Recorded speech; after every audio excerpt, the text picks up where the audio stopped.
Yeah, it was like the veteran minicamp or something like that. Yeah. What was that experience? I know it was short, but otherwise, what was that experience like? And did you leave thinking that you might come back 3 months later? Yeah, it was a fun experience. All the coaches and everything and all the players here are awesome. Felt like I hit the ball really well that week and felt like there's a possibility I could end up back here. Was wishing a little sooner, but eventually made it here, so I'm just happy to be here.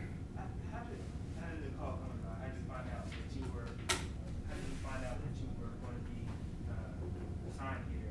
And what was the process like? Did you get on a plane immediately? What was that like? A little chaotic, to be honest. So yesterday morning, woke up. It was an off day for the line, so just woke up. That was gonna be a regular day. Got a call, got claimed here, so just had to pack up, hop on a flight, and then landed last night. So pretty quick turnaround. Was that a call from your agent?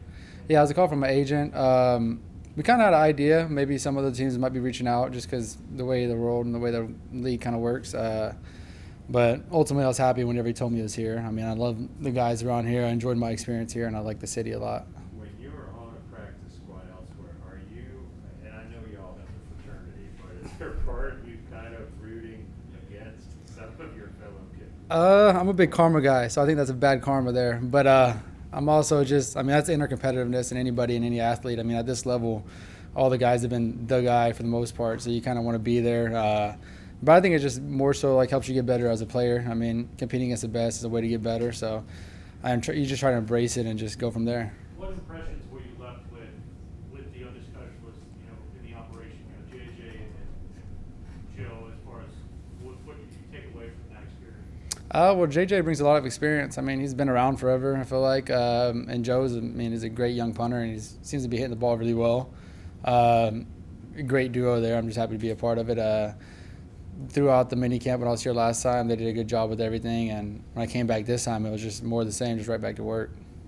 Is there any sense of pressure? I mean, they kind of keep teams in the kicker position, as you're well aware of. Do you approach this with that there's some sort of pressure on you? No pressure on me. I feel like I'm just trying to embrace and enjoy the opportunity. Have they shared with you, or do you know about what made you the guy for this position right now at this time? Pardon me? Have they shared with you about why you're the guy for this position right now, or do you have ideas about? I don't really ask too many of those questions. I'm just happy to be here.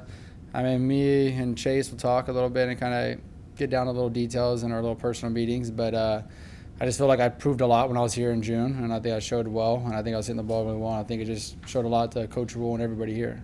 What was the dialogue like in June when they did sign? I think Joey was still the guy at that point. I think they're trying to make it work, and I mean Joey's a great guy.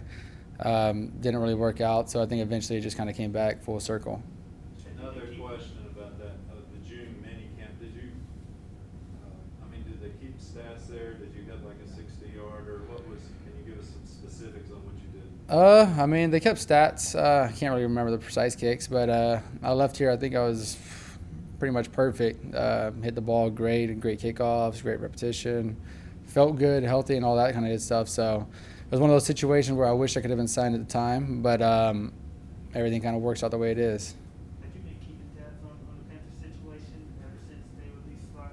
I think all kickers around the league kind of keep tabs on each other. I think it's like somebody hit on. It's kind of a fraternity. So you check in on guys, see how they're doing in a good way, in a positive way, not looking for negatives, but you kind of are aware of the situation, aware of what jobs might be available and coming up. And I mean, it's kind of your job to be aware of that, so you and your agent can kind of coordinate where's a good fit, good possibility, and stuff like that.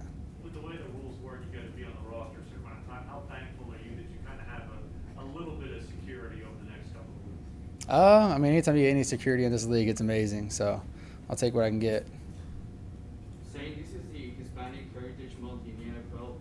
Could you share with us your Mexican heritage story? I know your father's family is from Mexico, and also how good of a soccer player are you? I think I'm like one of the greatest soccer players, but I don't think that's the truth. I was pretty good growing up, though, in high school. Played my whole life, and until I was 18, left for college. My dad's family is based out of Tampico, but we just did a 23andMe, and it had us in a different part of Mexico, so we'll see how that works out. But my dad used to spend his summers down there, and that's kind of why he speaks it, reads it, writes it. Very common with the language, and he kind of shared a lot of it with us growing up, me and my brother and sister, but never really taught us the language, which kind of stinks, and then I kind of got stuck with the light complexion. Zane, do you talk about the fraternity of kickers? Do you know Ryan? Do you know Joey at a personal level? Yeah. So me and Ryan actually came out of high school at the same time. Competed a lot through the high school ranks and then college coming out and stuff like that. So I know Ryan pretty well. He's a good guy. Haven't talked to him in about I'll probably say a few months, but he's a good guy. And then Joey, we kind of met here. I met him briefly in pre-games. A couple of times we played the Panthers, and then when I was here, we kind of hit it off a little bit, became kind of friends, and he kept in touch over the time. And he actually congratulated me yesterday whenever I signed, so that's kind of big. Joey did? Yep. What, text message? Text, yeah. What was that like? I mean, to see that and kind of walk in the door or something like that? I think it just speaks on his character, honestly. I think it shows a lot about him, more so than me. That's big, honestly. I mean, it's a big thing to do. Just appreciate it. It shows a little bit of confidence and gives me that little extra ease coming in here. Having been involved in a number of transactions in your career, at a certain point, do you kind of accept this is what the life of a kicker is like? I've more than accepted it at this point, yes. When did you do that? Over the last few years. This is my 5th year, so I mean, you really notice real quick it's a business and security comes at a premium, basically. So any week you could be anywhere, you just got to earn your keep every week. Did you get a chance to text Ryan at all yesterday? I did not. Yesterday was pretty chaotic, so didn't have a chance, but I'll probably reach out to him eventually. Zane, why don't you think it worked out with Arizona or any of your previous? I think Arizona, we had a great connection there. I like the coaching staff there. Kingsbury, Coach Rogers, everything worked out. I think whenever my contract expired, they decided to go a different direction with the veteran and Matt Prater, which me and Prater are good buddies as well. So I wish him the best, and I understand it, and that's just more the business aspect of it. Can't really control that. Would you agree that 2019 was probably your best year? Yeah, I would agree with that. What worked then versus, I guess, 2020? I'll say 2020 kind of dealt with a little bit of injuries throughout the whole season, and then COVID. I mean, I don't think anybody was normal last year with the whole COVID situation. I think that just played a toll on everything, a little bit mentally, physically, and fatigue as well, because just getting properly prepped for it. You couldn't go in the facility and train. You couldn't do this. You couldn't hit with the guys sometimes. So I think everybody was a little step behind last year, but, I mean, everybody's back to normal this year, so it's full throttle. The chaotic nature of yesterday, did you leave anything behind in Detroit?